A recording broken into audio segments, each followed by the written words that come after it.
On today's episode of What's Going On in Shayna's comment section, I don't necessarily want to talk about the things that I'm covering, but I do want to talk about this comment and these kinds of comments that I've gotten under this video, which is what's the pregnant lady's name and who's the baby daddy? And this is under, I don't know if you can see it up at the top, but the title is called like Delusional Woman Gets Pregnant by Child-Free Man. The things we do for SEO, right? So why do I want to talk about this? I want to talk about it because who she is and who her baby daddy is arguably the least important thing about this video and about a lot of the videos that I either stitch or make commentary on. Like, I think that she's a part of like the Traders UK. I don't know, probably like some reality TV show or something like that, right? But who she is not the focus because we are all not that different from her. And let me explain. First of all, for those of you who are new here, hi, my name is Shayna. I'm a journalist, I'm a child-free person, and I talk a whole lot about decentering men and the intersections of all those things. So if any of that sounds like a vibe, please like, share, subscribe. And I'm going to be going to Tales of the Cocktail, which is an international cocktail convention, and I might be winning an award there. Whoop! We'll see, I don't know. But I am the top four, so we'll find out, I guess. But because I'm going to be there and I'm getting a whole bunch of like VIP invites, if any of you guys have any interest in me going to specific kinds of events, I am very fortunate in that I now have the option to choose which kind of events I go to. So if you are curious about like, hey, I'd love to know more about brandy, about whiskey, about like low alcohol or no alcohol. I'd love to know more about insert like what's something new that's coming out on the market that nobody else has seen yet. Let me know and I will provide the information and show you all the fun pictures. So yeah, that being said, don't forget to like, share, subscribe. And now let's circle back.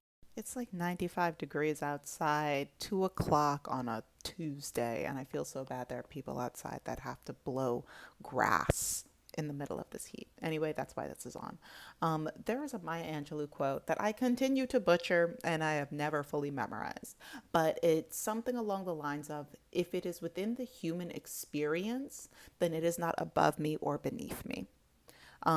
It, mind you, paraphrase, but it basically means that what resonated with me about this quote was that if somebody can do it, then it is human. And I, as a human, also, depending on lived experiences, depending on whatever, I could have that same experience. I could do that had I lived a different life. So when I say who she is does not matter, who the man is does not matter, I want for these conversations to not be and I try my best to say this in each video, but don't go searching for them. Don't go and judge them. Don't go and post on their socials and say, no, no, because it's not the point. Anybody can make a mistake. And there are people in the comment section saying, oh, well, Shayna, she was infertile and she always wanted kids, but she thought that she could never have kids. So this is like literally her miracle baby, which is why he said, this is your miracle baby and da da da da da. And I'm like, okay, that's cool. Like, if she wanted a baby, then yay, she got the baby. But one, it is still irresponsible. In my personal opinion, it is still irresponsible to be having sexual relations with somebody, with a man who is supposedly child free, who clearly has never had a vasectomy, who is clearly not using birth control or any kind of protection. And even outside of pregnancy, protection is necessary. STDs are out there. But the thing, and I think I said this in the other video, but the thing that I really want us to be able to focus on now with this new context, but I think I still also mentioned it before, was she wanted to bring him into a special moment for her that he had vocalized he never wanted any parts in. And she clearly feels a way about it. And that is a very human and common experience.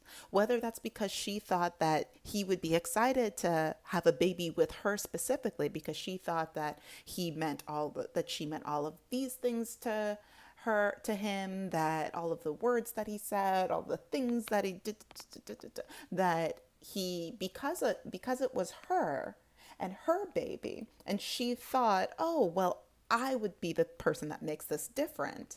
Maybe he'd want to participate in this child's life because I'm I'm the connecting root. And he said, nah, man, that is your baby. And I'm going to go. And that is a thing that has happened to thousands of women, if not millions of women. There are what, 7-8 billion people on the earth. That's too many. That's too many people. One.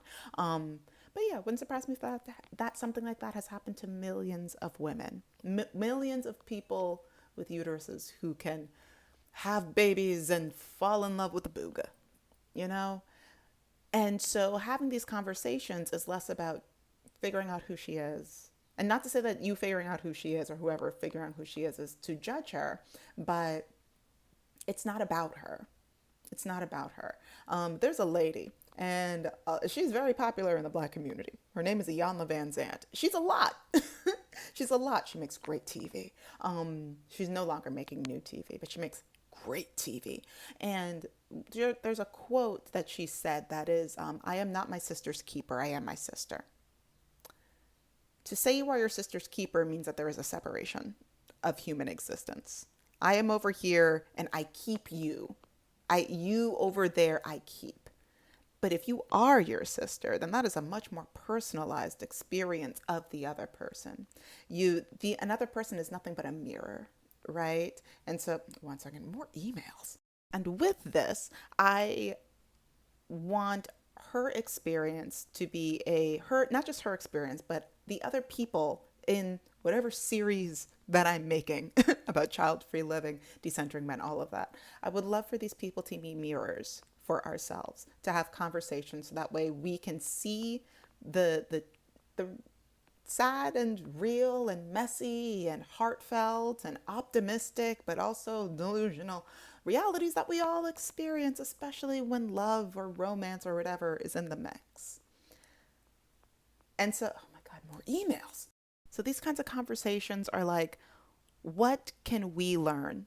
Because this is a human experience and it's not a unique experience, what can we learn from this moment captured in time so that way we hopefully don't make the same mistake? What can we learn so that way we don't have to experience this thing again through a new lens, in another culture, in another language, in another, right? What can we learn because it's not that far away from us? So that is what I would like to add to this. I'd love to hear your thoughts on this. Please tippity type them away in the comment section. I'd like to say that there's no more wind, leaf blowing, grass blowing. Nobody's cutting grass even. I'm so confused, but it's fine. It's fine. That is all for now. I'll talk to you later. All right. Bye-bye.